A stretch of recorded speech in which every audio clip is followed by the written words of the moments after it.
Hola chicos y bienvenidos a vuestra primera clase de Flipped Classroom. Os recuerdo que estamos haciendo esto para repasar algunos conceptos que hemos visto en clase, ya sea para algunos trabajos que vamos a hacer después, para el examen o para vuestra vida en general, porque estos son un montón de cosas muy interesantes que deberíais conocer vosotros y todo el mundo. Habrá un vídeo por cada tema relacionado con la historia de la música del libro. El resto de conceptos los aprenderemos de forma más práctica en el aula. Así que empecemos. Hoy, los orígenes de la música y la música en la Edad Media. Quizá alguno de vosotros se haya preguntado alguna vez cuándo empezó la música, cuándo la música empezó a existir en el mundo. Bueno, pues bien, no es precisamente con la aparición del Big Bang o los primeros dinosaurios, no. La música es algo que tiene mucho que ver con los seres humanos. Aunque hay algunos animales que tienen actitudes ciertamente musicales, hoy en día no está comprobado que los animales sean tan musicales como lo pueden ser los humanos. ¿Y qué es ser musical? Ser musical es entender lo que es la música, es saber, interpretar, oír, identificar que lo que estás oyendo es música y no un sonido random. Así, cuando vemos, por ejemplo, a esta ninfa cantar,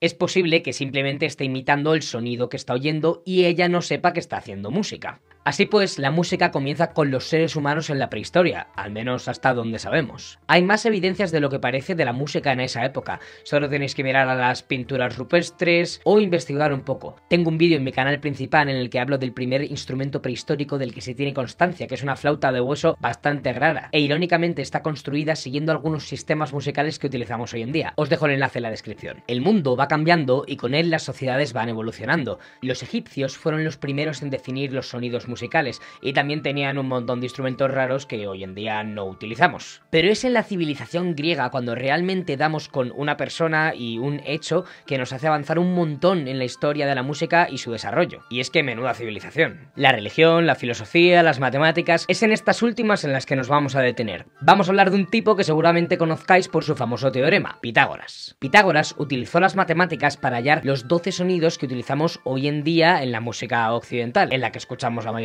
Construyó un instrumento al que llamó monocordio, que consistía en una cuerda atada de un extremo a otro en un cacho de madera. Descubrió que si ponía su dedo en la mitad de esa cuerda, obtenía la misma nota que pulsando la cuerda sin ningún dedo, pero más aguda. Eso lo hizo pensar que tenía un recorrido entre pom y pom, en el cual podía hacer infinitas divisiones. Pero no íbamos a tener infinitas notas, porque sería bastante poco práctico. Él hizo sus cálculos y dividiendo esa mitad de cuerda en otras mitades, fue sacando estos 12 sonidos de los que hablamos. ¿Y por qué 12 y no 9 o 13 o 14.000? Pues porque después de 11 divisiones, a la 12ª, Pitágoras se dio cuenta que la nota que obtenía era prácticamente la misma que con la que había empezado. Pero esto es muy complejo de explicar y entender y no pretendo meterme de lleno a ello en este vídeo. Los griegos también crearon los llamados modos. La música modal, que es la que usa esto, la podéis asociar a canciones o piezas que hayáis oído en bandas sonoras, pero irónicamente esta música es mucho más antigua de lo que son las bandas sonoras, como podéis ver.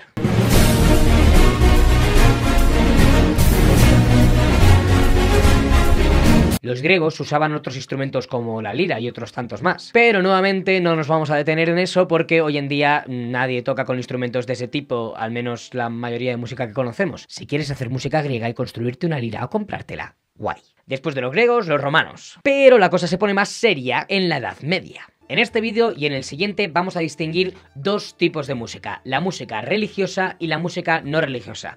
¿Por qué? Porque en estas dos épocas que vamos a ver, la Edad Media y el Renacimiento, la religión era algo súper presente en la sociedad, así que o hacías música para la religión o no. No creo que esto fuera así exactamente, pero es tal y como nos lo venden los libros de historia, así que acojémonos a ese esquema y ya está. A la música no religiosa, por cierto, también se la llama profana. Dentro de la música religiosa tenemos que hablar de un tipo bastante importante, Guido d'Arezzo. Guido, pronunciadlo como queráis. El caso es que este monje italiano es responsable de inventar el nombre para las 7 notas que conocéis. Pero Pablo, ¿no habías dicho que había 12 sonidos que los había sacado Pitágoras? Sí, 12 sonidos, pero solo 7 nombres para esos 12. Entonces, Tú sabes cuáles son los nombres, ¿no? Do, re, mi, fa, sol, la... Sí. Pues ahí tienes 7. 12 sonidos que hay menos 7 nombres que tienes, te quedan 5 nombres que no conoces. Esos nombres, para conocerlos, tienen apellidos. Pero no nos vamos a meter en eso ahora. Aunque creo que ya los conocéis, sostenido, bemol, esas cosas. ¿Cómo hizo Guido d'Arezzo esto? Pues bien, se levantó un día como cualquier otro y dijo, hoy voy a poner nombre a las notas musicales. Nah. Simplemente él se dio cuenta de la necesidad que había de poner una nomenclatura a estos sonidos que iban cantando con el resto de monjes en el coro del monasterio. Era una forma de entenderse mejor. Así que el tío no se complicó la vida. Cogió los 7 primeros versos de un poema en latín, marcó las 7 primeras sílabas de esos 7 versos y voilà. Ahí tienes tus notas musicales. Vamos, que podríais hacer lo mismo vosotros hoy con una canción de reggaetón, trap, heavy metal o lo que os venga en gana y crear vuestras propias notas musicales igual que hizo Guido d'Arezzo en la Edad Media. También inventó un sistema para dirigir su coro bastante friki que consistía en escribirse esas notas musicales en su mano, señalar a las distintas falanges que eran las distintas notas y según lo hacía el coro cantaba una nota u otra.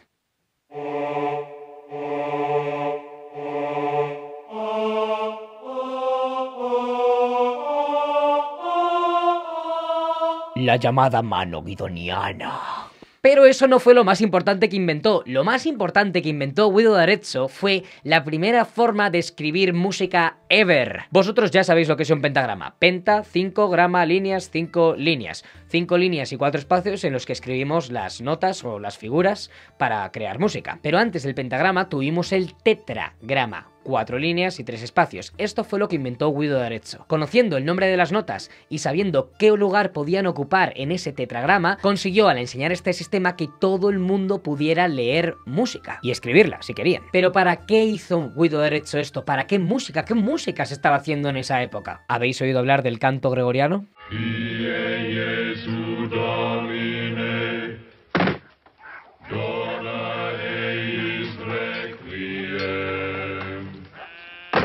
El nombre le vino de un papa llamado Gregorio, un tipo que igual no era muy humilde, pero que realizó una labor muy importante, que fue recopilar toda la música cristiana que se iba haciendo para que no se perdiera en la historia. Como habéis podido observar, se canta en latín, y solo lo cantaban hombres. Obviamente la temática de la letra es religiosa, dado que seguimos dentro de la música religiosa, y se hacía solo a capela, o sea, sin instrumentos, solo con voces. Pero lo más importante es que este tipo de música era monofónica. Mono significa uno, fonía, fonos, sonido, un solo sonido. Las piezas monofónicas son todas aquellas en las que solo hay una melodía presente. Vamos, lo mismo que sucede cuando cantamos Cumpleaños Feliz, si lo afinarais. No hay ningún otro instrumento, no hay ninguna otra persona haciendo otra melodía, percusión, lo que sea, nada. Solo hay una melodía. No hay dos, ni tres, ni cuatro. No tengo 4 brazos. Hoy en día la inmensa mayoría de música que escuchamos es polifónica. Es que a nada que tengas a alguien rapeando sobre una base ya tienes 2 cosas, una batería y alguien cantando sobre esa base, así que ya tienes más de una cosa, con lo cual es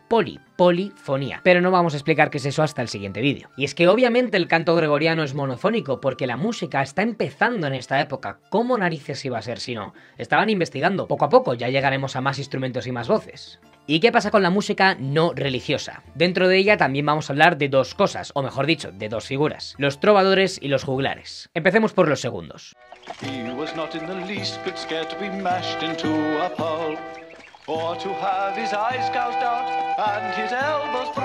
Los juglares eran músicos de origen humilde, que no sabían ni leer ni escribir, y componían canciones de temática que llegara al pueblo, normalmente de noticias del reino o de cosas de gente famosa, vamos, la prensa rosa casi. Pero una de las funciones más importantes que tenían era la de informar, y es que no había Twitter, ni periódico, ni radio, ni nada en esta época, así que si tú querías saber qué pasaba en el mundo, solo tenías que ir a la plaza a escuchar al juglar. El juglar a veces cantaba, a veces recitaba noticias o hechos y hazañas de personajes famosos, como el Cid Campeador, seguro que habéis oído hablar de él. ¿A qué os suena el cantar del mío Cid? Pero eso es un documento escrito, ¿cómo narices ha podido llegar eso a nuestros días? Bueno, alguien anónimo decidió escribir todo lo que escuchaba que contaba el juglar sobre las hazañas de Rodrigo Díaz de Vivar, el Cid Campeador, héroe de España. Pero eso no era lo más habitual, simplemente os estoy poniendo un ejemplo juglaresco famoso. La otra figura de la que tenemos que hablar son los trovadores. Los trovadores no eran más que juglares con pasta, de origen noble. En vez de cantar en las plazas de los pueblos para los campesinos y los aldeanos, cantaban en la corte para doncellas, reyes y el resto de nobles. Sabían leer y escribir, y escribían y componían sus propias canciones canciones al igual que los juglares, solo que ellos podían dejar constancia de lo que hacían. Y es que esto es súper importante porque los juglares pueden transmitir todo de boca a oreja o de boca a boca,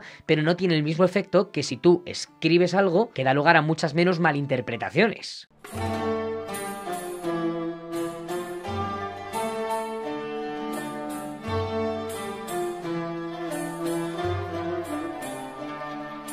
Uno de los trovadores más famosos que ha habido en la historia ha sido un rey de España que seguro que conocéis, Alfonso X el Sabio, del que os invito a que busquéis algunas canciones e información, porque su trabajo es increíble, y gracias a sus aptitudes trovadorescas, hoy en día podemos disfrutar de música de la Edad Media escrita en esa época que ha llegado hasta el siglo XXI. Alfonso X.